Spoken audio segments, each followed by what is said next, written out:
The first one, this 5.5, was at 7:10 p.m., and the second was 8 times stronger. And it was just 2 months ago that we had the devastating 6.2 in the villages of central Italy, such as Amatrice. But again, yes, extremely shallow, and the majority of them are, and history has shown us that. This is a shake map for the 5.5, and I want to point out a couple things. As far as strong, those population numbers who have felt strong shaking, 168,000, very strong is 7,000. Now, it was just 2 hours later that we had a 6.1. Originally, they thought it was a 6.4, but this is 8 times stronger, as mentioned, and this occurred at 9:18.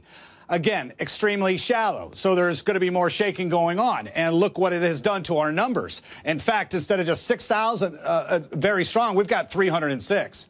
And you get up into severe shaking, this is when it becomes deadly.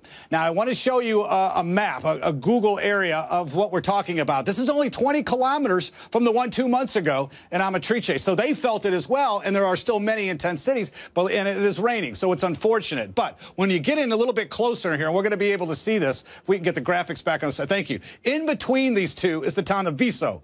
Visso has a population of about 400. We haven't recalled any or heard any word of the devastation between these two. However, we did receive, Paula, word from a mayor in another neighboring village of Usita. This is Usita. You can see it here. He put out information that his town has been destroyed.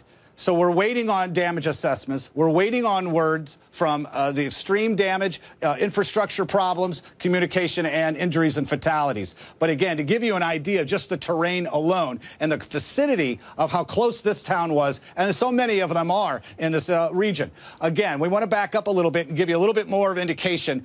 According to the USGS, on the 6.1, there's a 34% chance, based on their population there, that between 100 and 1,000 fatalities. They also do some data with the economy and the infrastructure there, pointing out that there's a 35% chance that economically they could have $1 billion to even $10 billion in losses here. We've seen this happen time and time again. It's a very complex system in and along the mountain chain as the plates come together and converge in Italy. It's unfortunate we, again, are talking about this just 2 months after the 6.2 earthquake that they had just 2 months ago in the latter part of August that took so many lives and devastated the entire region. So again, when we talk about the numbers, typically you got to get a couple of aftershocks. We could possibly call the first one at 7:10 at a 5.5, a foreshock, but there's going to be more aftershocks, and we could even see another one that's above a 5.0, Paul.